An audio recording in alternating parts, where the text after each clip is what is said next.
Hari kemenangan umat Islam Hari Raya Idul Fitri tinggal seminggu lagi. Momen bahagia tersebut akan semakin dimeriahkan dengan hadirnya program-program spesial Lebaran ala RCTI. Seperti itulah yang telah dijanjikan Bapak Sutanto Hartono. Jadi selagi Anda berkumpul dan bersilaturahmi dengan keluarga, pastikan Anda menonton RCTI. Ya, kita memang menampilkan beberapa acara unggulan kita untuk, nuansa Idul Fitri ini. Salah satunya adalah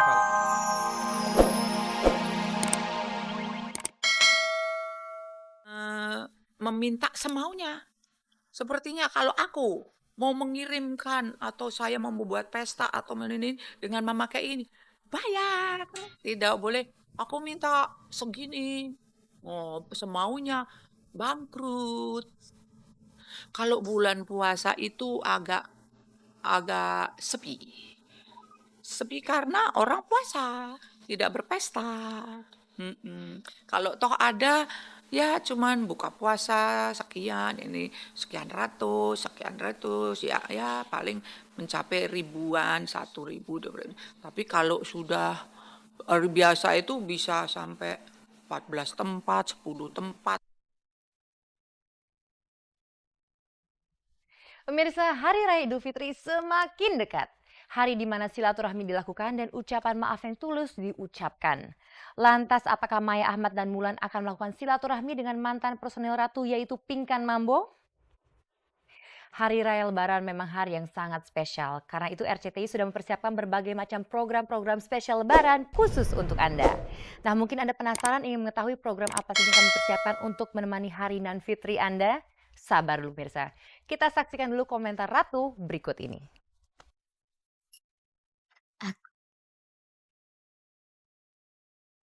Kebersamaan duo Ratu, Maya Ahmad dan Mulan tak hanya selaras dalam bernyanyi, tapi juga keakraban itu mereka jalin sampai ke jenjang silaturahmi.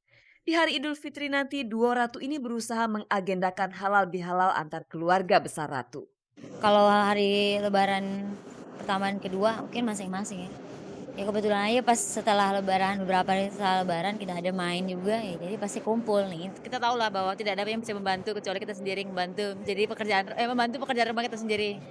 Jadi agak lebih repot kalau misalnya Lebaran bikin. Mungkin halal bihalal setelah Lebaran mungkin ya nggak tahu. Halal bihalal itu terbentur kendala lantaran para pembantu istri Ahmad Dhani ini serentak mudik. Konsekuensinya Maya akan disibukkan dengan urusan seputar rumah tangga. Untuk membereskannya, Maya butuh tenaga ekstra ditambah lagi harus mengurus keperluan anak-anaknya. Dengan keadaan seperti itu, apakah Maya berencana untuk mudik? Kebetulan tawarannya ke Surabaya, jadi ya kok ya pas kebetulan itu pulang kampung karena anak Dewa kan sebagian besar adalah orang Surabaya. Ratu juga sebagian besar 50%-nya aku orang Surabaya. Jadi sekarang secara nggak sengaja sih sebenarnya. Kalau Maya sekeluarga positif pulang kampung, mungkin saja acara halal bihalal keluarga besar Ratu akan mundur. Seandainya begitu, bagaimana siasat kalian supaya tetap beridul fitri bersama? Lantas bagaimana reaksi kalian jika mantan vokalis Ratu Pinkan Mambo datang bersilaturahmi? Ya nggak apa-apa, orang silaturahmi masa kita larang gitu kan. Nggak apa-apa sih. Ya. Oh tetap baik, insya Allah baik terus, insya Allah. Aku ya ke rumah Mbak Maya. Kalau Mbak Maya ke rumah aku yang di Bandung nggak mungkin. Kalau di Bandung nggak mungkin soalnya kan gitu.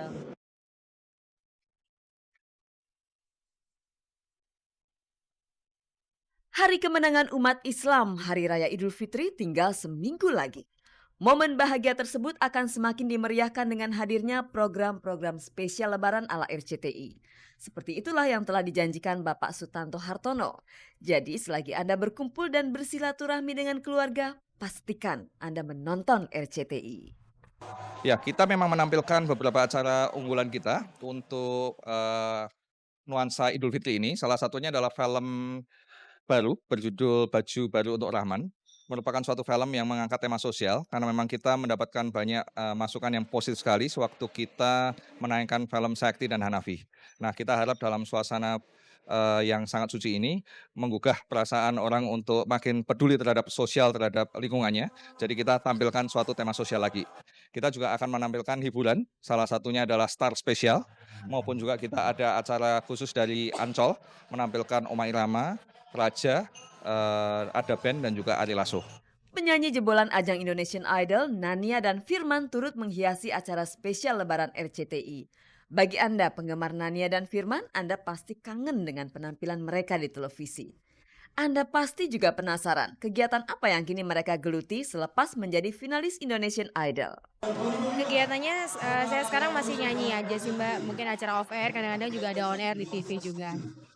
Alhamdulillah nih, aku banyak nyanyi di Jakarta, di Bandung, di Surabaya, dan di kota-kota yang lain lah. Itu aja kegiatannya.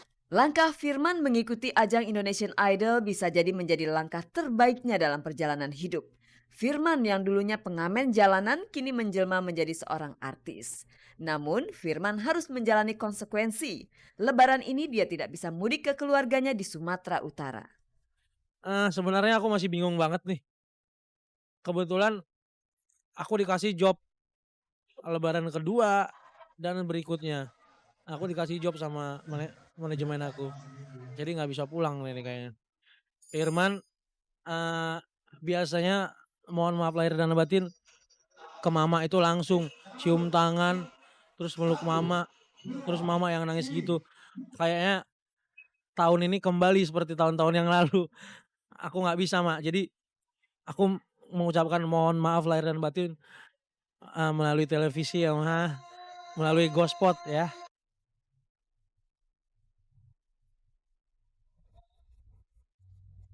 Di Hari Raya Idul Fitri kita kembali ke yang fitrah, kembali suci tanpa rasa iri, tanpa rasa dengki. Pemirsa, kenaikan tunjangan anggota DPR sebesar 10 juta rupiah per bulannya tinggal menunggu pengesahan dari Bapak Presiden saja. Nah, melihat kenyataan yang sebentar lagi ini, kita sebagai rakyat kebanyakan hanya bisa menggelengkan kepala dan mengurutkan dada saja. Nah, sebagai anggota DPR, Dede Yusuf tentu mempunyai sikap atau mempunyai komentar mengenai tunjangan yang pastinya akan ia terima apabila disahkan nanti. Lalu, apa komentarnya? Pemirsa, mari kita saksikan liputannya bersama.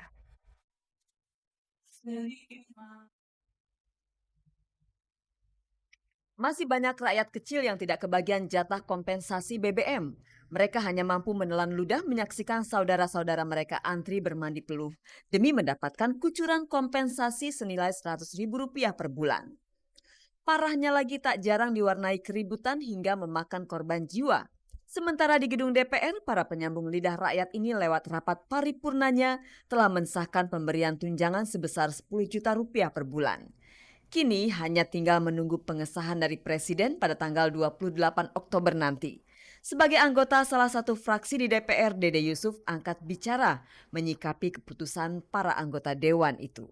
Ini ada sekian banyak fraksi yang sudah membahasnya sejak lama, tapi saya juga bingungnya kenapa diluncurkannya pada saat orang sedang berteriak. Jadi akhirnya kita harus sama-sama punya sense of crisis gitu. Sense of crisis kita adalah kita ada rezeki, kita zakatkan lah. Itu ada yang namanya BURT ya, Badan Urusan Rumah Tangga yang sudah membahas masalah itu, masalah anggaran-anggaran, dan celakanya ternyata kenaikannya bukan hanya masalah tunjangan daripada DPR saja, tetapi juga pemerintah juga meminta tambahan tunjangan kembali. Ada tambahan-tambahan tunjangan lagi gitu ya. Jadi menurut saya ya kita kalau pengen fair, kita juga mesti lihat bahwa saat ini memang banyak operasional yang memang dibutuhkan. Tetapi kita sekali lagi harus ada sense of crisis.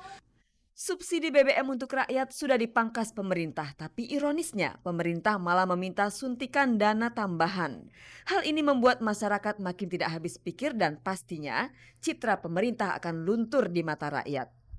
Kalau tambahan tunjangan dan dana itu alasannya untuk memaksimalkan kinerja guna mensejahterakan rakyat, rakyat tentu tidak mudah percaya begitu saja. Karena hingga kini baik pemerintah dan wakil rakyat masih setengah jalan melaksanakan amanat rakyat. Kalau saya komentarnya sederhana ya. Kalau saya karena saya masih artis ya, saya pikir sesuai dengan instruksi dari partai saya bahwa itu akan kami kembalikan kepada masyarakat, kepada konstituen kami ya dalam bentuk sumbangan sembako apapun. Pokoknya itu tidak boleh hanya dinikmati oleh para anggota-anggota dewannya saja. Mengenai tunjangan Rp10 juta bagi anggota dewan, masing-masing fraksi berdalih untuk tetap mengalokasikannya demi kesejahteraan rakyat. Namun rakyat terlanjur sudah bebal atas janji-janji para wakil rakyat yang dulu digaungkan sewaktu pemilu. Sekarang rakyat hanya bisa menagih hati nurani para petinggi bangsa ini untuk memperhatikan nasib wong cilik. Kalau kita mau menolak, kita menolaknya tidak diberikan sekarang, tapi nanti. Itu juga bisa. Karena ini sudah diketok dalam sebuah rapat paripurna, akhirnya kita kembalikan itu tadi dalam bentuk bantuan-bantuan logistik kepada masyarakat daerah-daerah. Toh akhirnya kembalinya juga kepada masyarakat juga gitu.